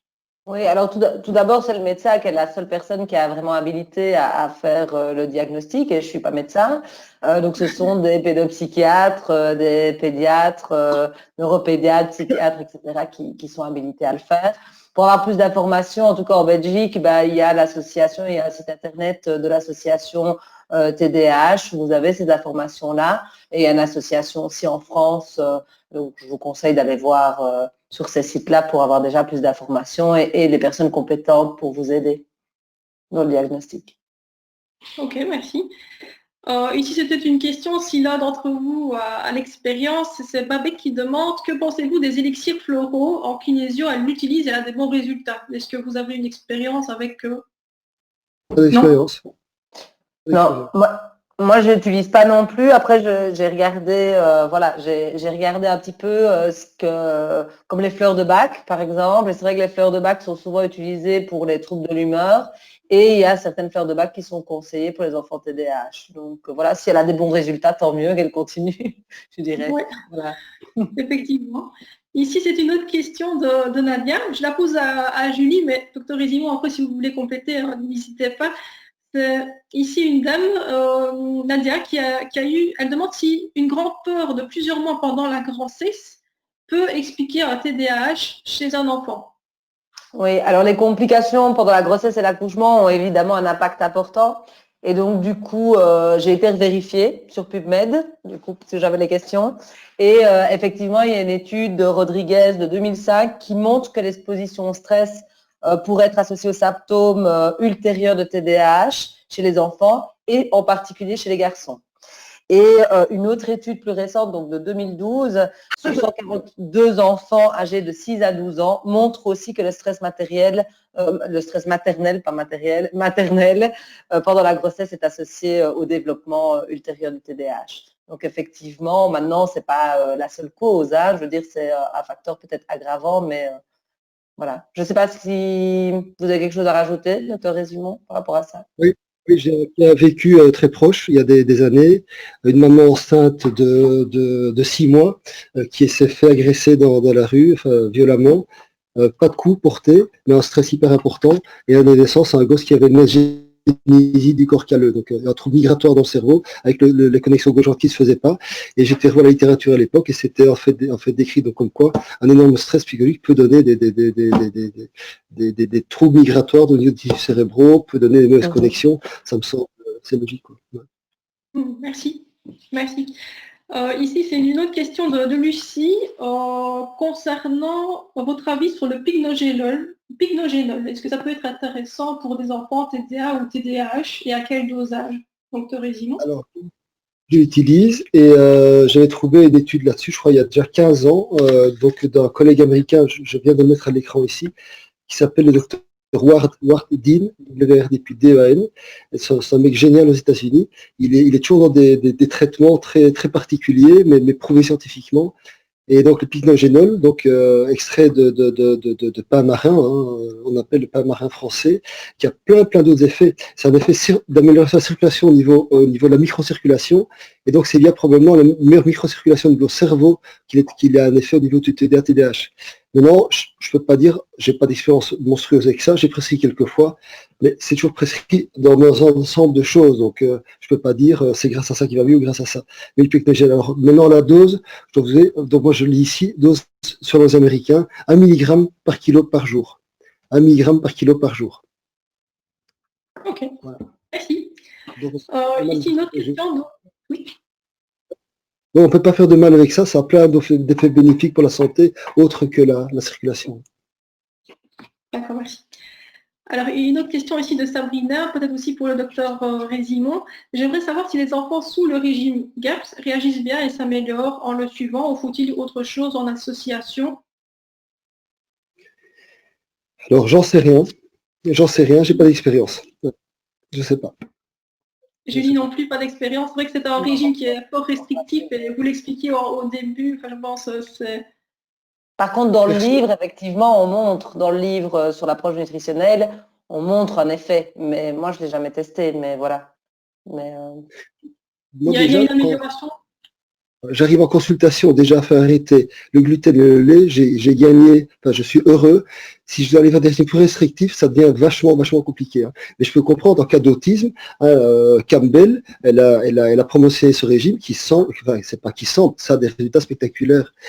Mais je sais pas s'il faut aller aussi loin que les TDA, TDAH, voilà. Ah bah, ok, merci. Ici, je lis une autre question de Sylvie. Elle aimerait savoir pourquoi les enfants avec TDAH ont des troubles du sommeil et des angoisses et comment y remédier. Alors, ça a déjà été un peu expliqué pendant la conférence, hein, comme on l'a dit tout à l'heure, c'est des enfants qui ont un dysfonctionnement sérotoninergique. Et comme la sérotonine est le précurseur de la mélatonine, l'hormone du sommeil, bah, fatalement, ces enfants ont des problèmes de sommeil. Et donc, en respectant déjà la chrononutrition qui a été expliquée par le docteur Résimond, ça peut déjà avoir un impact très important sur la qualité du sommeil. Donc, moi, je commencerai par là. Pour voir ses effets. Et puis, il y a certains compléments alimentaires comme le NeuroAD, qui contiennent de la L-théanine, qui peuvent également s'ajouter, mais commençons d'abord par la chrononutrition qui a un réel impact. Et donc, en fait, il faut savoir que dans le cerveau, on a deux freins. Le frein s'appelle la sérotonine et le GABA, donc cool. Et donc, c'est vrai que ces gosses sont en déséquilibre entre Alors, c'est dans certaines zones du cerveau, pas partout. C'est ça qui complexifie les choses. Donc, en montant leur GABA, via le passiflore, via la glutamine, hein, le GABA, donc la glutamine génère aussi le GABA, hein, donc c'est pas que un aliment pour les globules blancs et les entérocytes. Et en promotionnant la mélatonine via la sérotonine ou en donnant carrément la mélatonine, on a déjà deux freins, donc le gosse plus cool, il dort mieux. Hein. Oui, merci. Ici, c'est une autre question de Cécilia. Donc, elle suit déjà vos conseils, docteur Résimond. Donc, son fils s'alimente sans gluten, sans lait, mais apparemment, il a quand même développé des troubles dysbiose, candidose. Il prend des protéines le matin, protéines, légumes, céréales, sans gluten à midi, et le soir, protéines ou légumes, céréales, sans gluten, avec minimum 4 fois par semaine des petits poissons gras.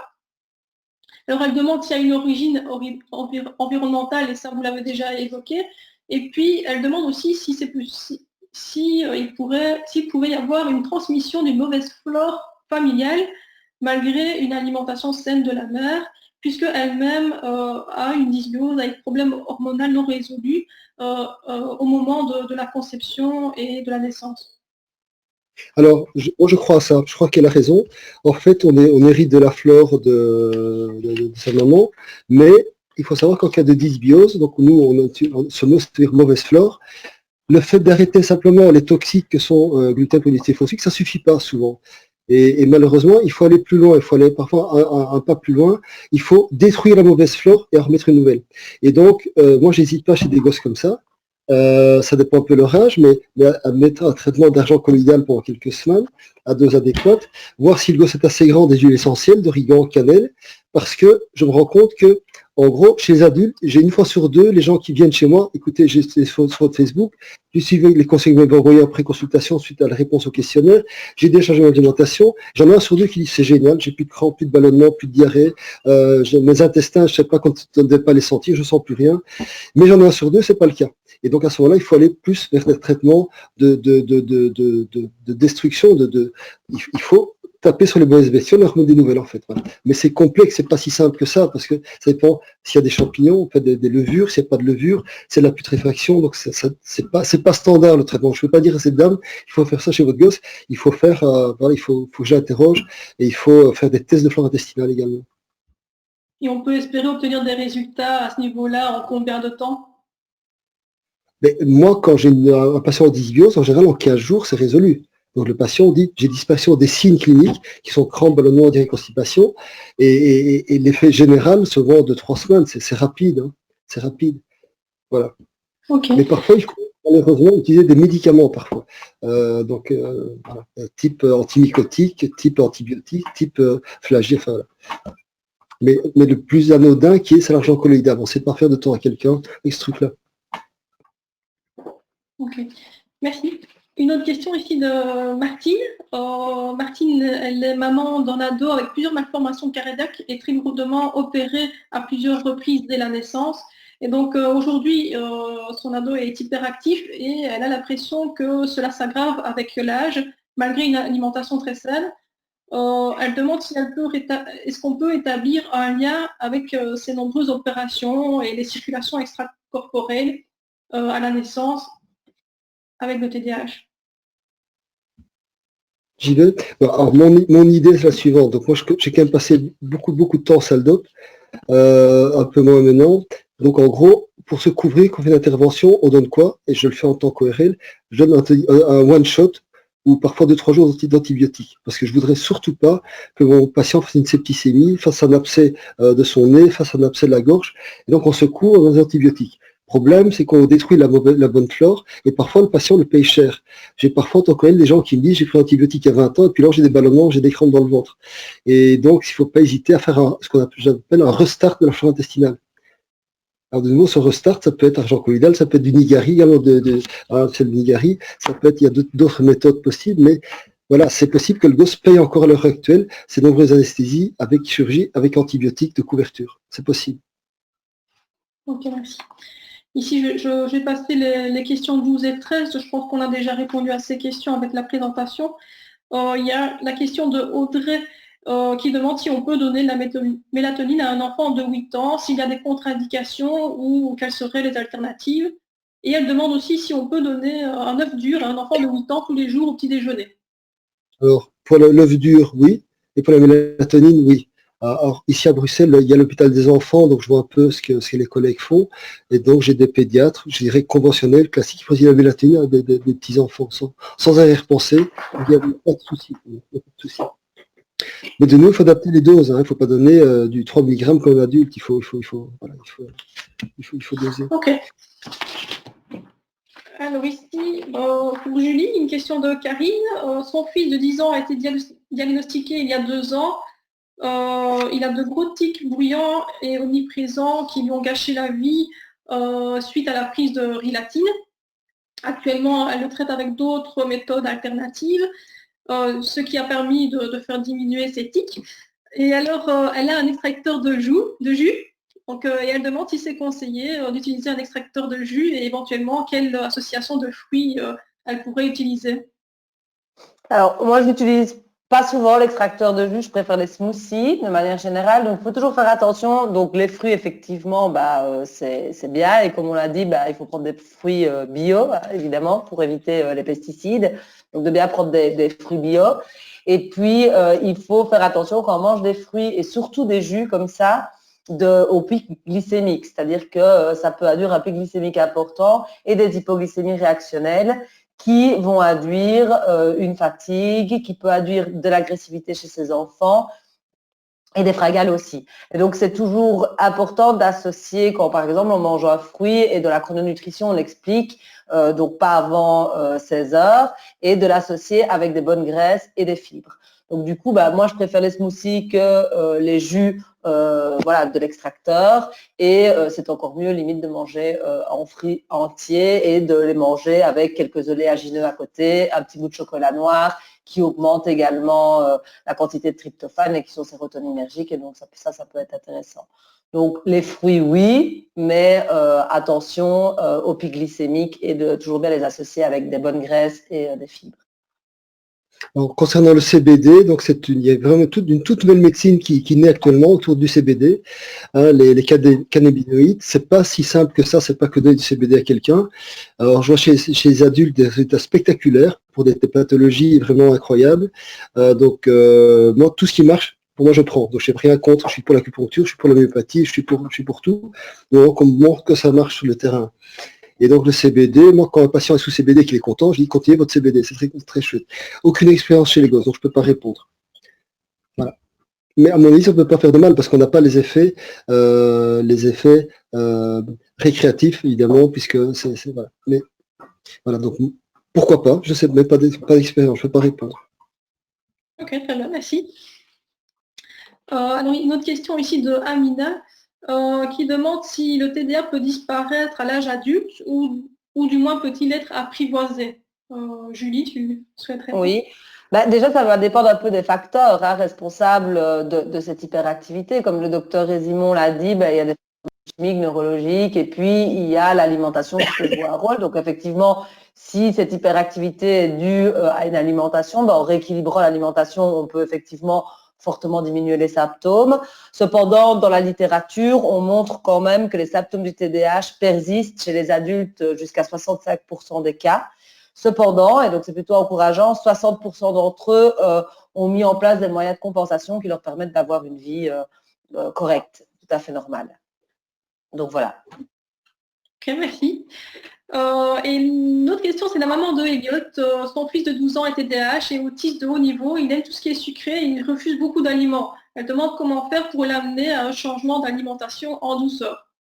Est-ce que tu as des petits trucs, des trucs, des astuces J'ai rien à dire, je suis pas très doux et je suis pas très comment je dis, voilà, je sais rien faire. Moi je dis aux parents, c'est qui le chef ici? C'est vous, c'est le gosse. Mais là, je suis d'accord, un autiste de haut niveau, c'est notre paire de manches. Voilà, moi j'ai pas de réponse. Oui. Bon, déjà d'essayer de lui expliquer l'importance justement de favoriser des sucres à index glycémique, des aliments à index glycémique bas, et donc de faire des associations bénéfiques avec des bonnes graisses et des fibres, comme on a dit dans un premier temps, pour éviter justement d'avoir des pics glycémiques trop importants et d'éviter les mauvais sucres comme les sucres raffinés. Mais voilà.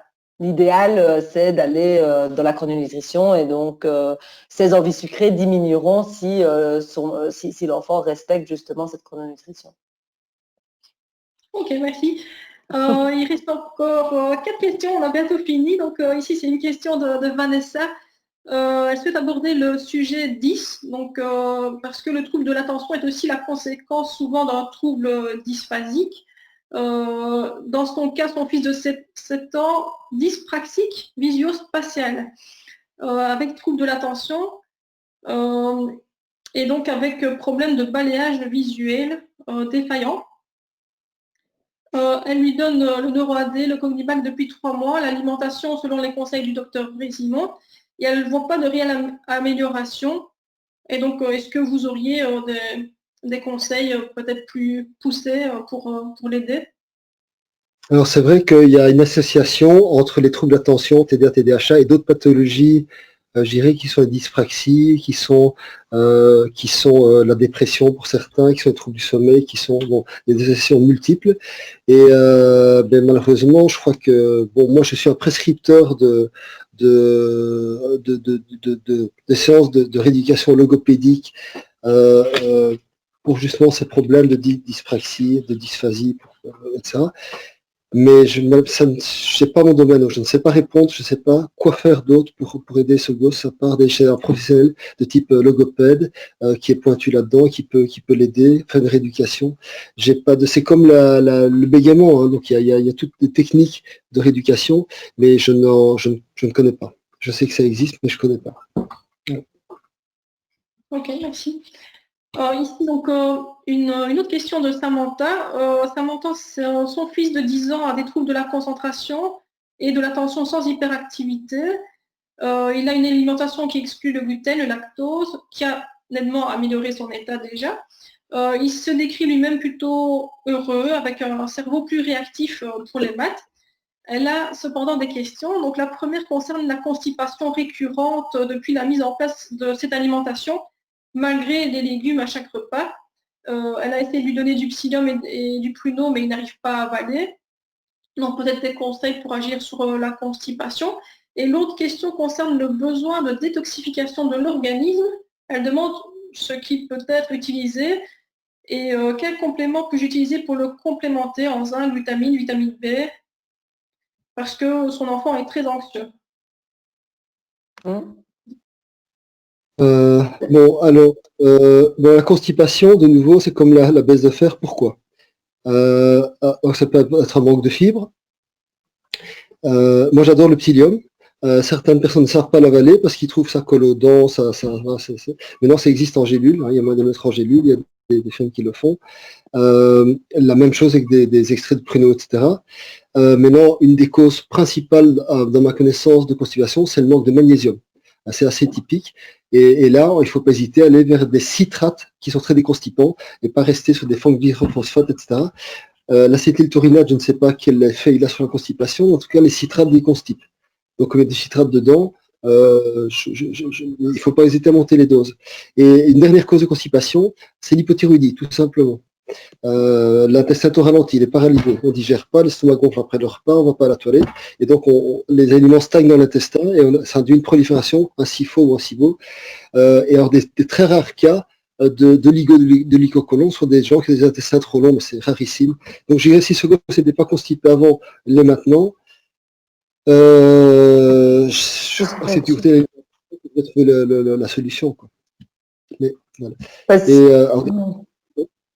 Je dis comme il est fort anxieux, déjà commencer par le magnésium, ça peut déjà être effectivement, il est peut-être carencé. Il y a des citrates et ne pas hésiter à monter fort dans les doses.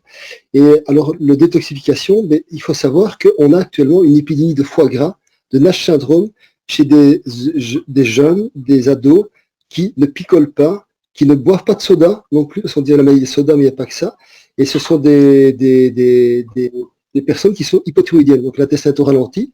Comme l'intestin, une prolifération bactérienne ou candidosique, les toxines vont dans le foie. On a des foies qui deviennent gras à cause d'une surcharge hépatique par ces dysbioses. Et donc, alors maintenant, en détox, on a plein de trucs. Hein. On a le chardon-marie, on a plein de trucs. Hein. Voilà, il y a plein de détox en phyto. Voilà, donc si détox, oui. Moi, j'en recommande beaucoup. Voilà. Mais il y a peut-être en phyto, on a un panel immense. Hein. Ok. Merci. Donc ici, les deux dernières questions, ce sont des questions plus longues. Ici, la question de Martine, pour son fils Maël de 10 ans, détecté TDA sans hyperactivité en 2018. Donc, il reste à la maison, mais il a beaucoup de signes similaires aux enfants hyperactifs. Mais bon, apparemment, il était bien sans hyperactivité. Donc, ils sont très réticents par rapport au traitement classique, donc Ritaline, et ils préfèrent trouver des solutions naturelles avant tout.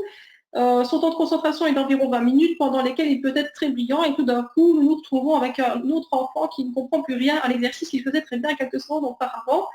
À l'école, il ne travaille pas et amuse toute la classe. Les difficultés s'accumulent et des séances chez l'orthophoniste aussi sans véritable amélioration. Alors, ils ont essayé le neuro-AD concentration, mais qui n'a pas donné suffisamment d'effet. Après appel auprès des services, donc à nos services, on lui a recommandé de supplémenter avec des oméga 3 et d'augmenter les gélules de neuro-AD, mais c'est ce qu'elle n'a pas encore fait. Côté alimentation, il n'achète aucun plat préparé, il privilégie le fait maison, peu de bonbons à la maison, pas de céréales au petit déjeuner ni au goûter, et peu d'écran de télévision, quelquefois le samedi, donc 1 heure maximum le week-end. Donc elle demande si vous avez d'autres conseils pour l'été et quelle serait l'alimentation à privilégier. Donc je pense qu'il faut respecter ce qui a été dit ici. Je dirais faire un bilan biologique nécessaire ici. Parce que s'il mange déjà bien, il faut voir s'il n'y a pas une carence quelque part, une hypothyroïdie, voir d'autres choses. Ouais. Oui, il faut faire plus de tests pour pouvoir éventuellement supplémenter vers des... Ok.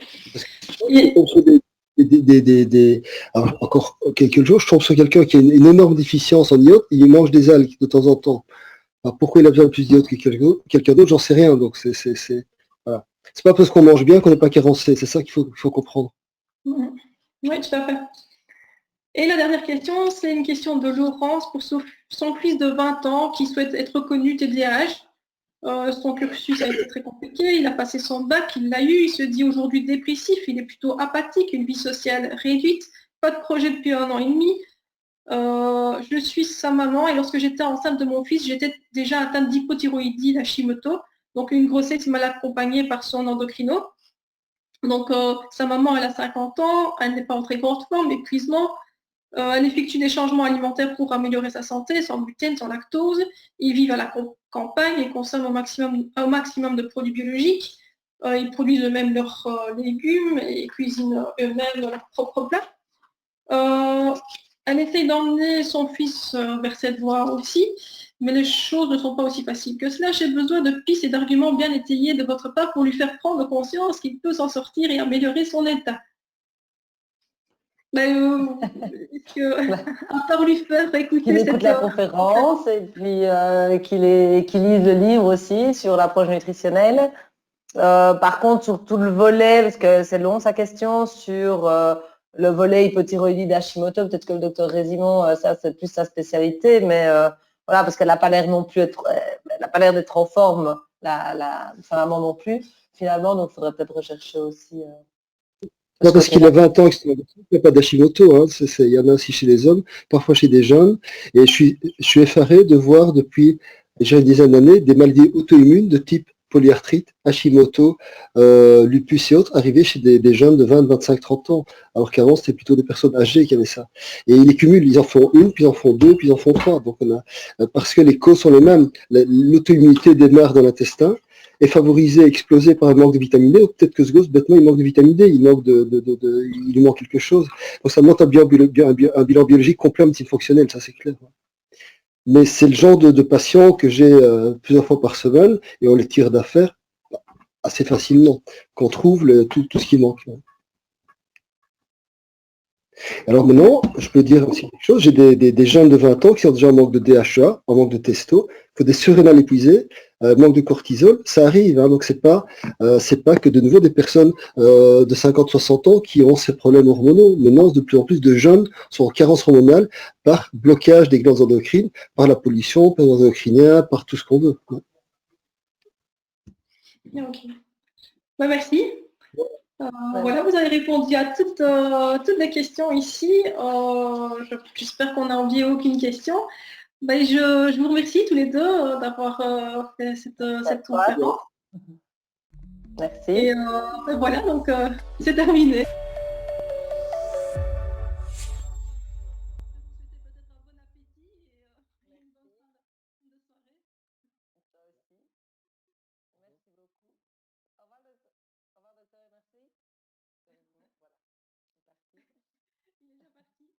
Oui, ça a été ou pas? Ça va, il était plus à l'aise qu'en conférence. Mais par contre, c'est difficile de suivre parce qu'il dit déjà tout, quoi. Tu vois? Ouais, au début,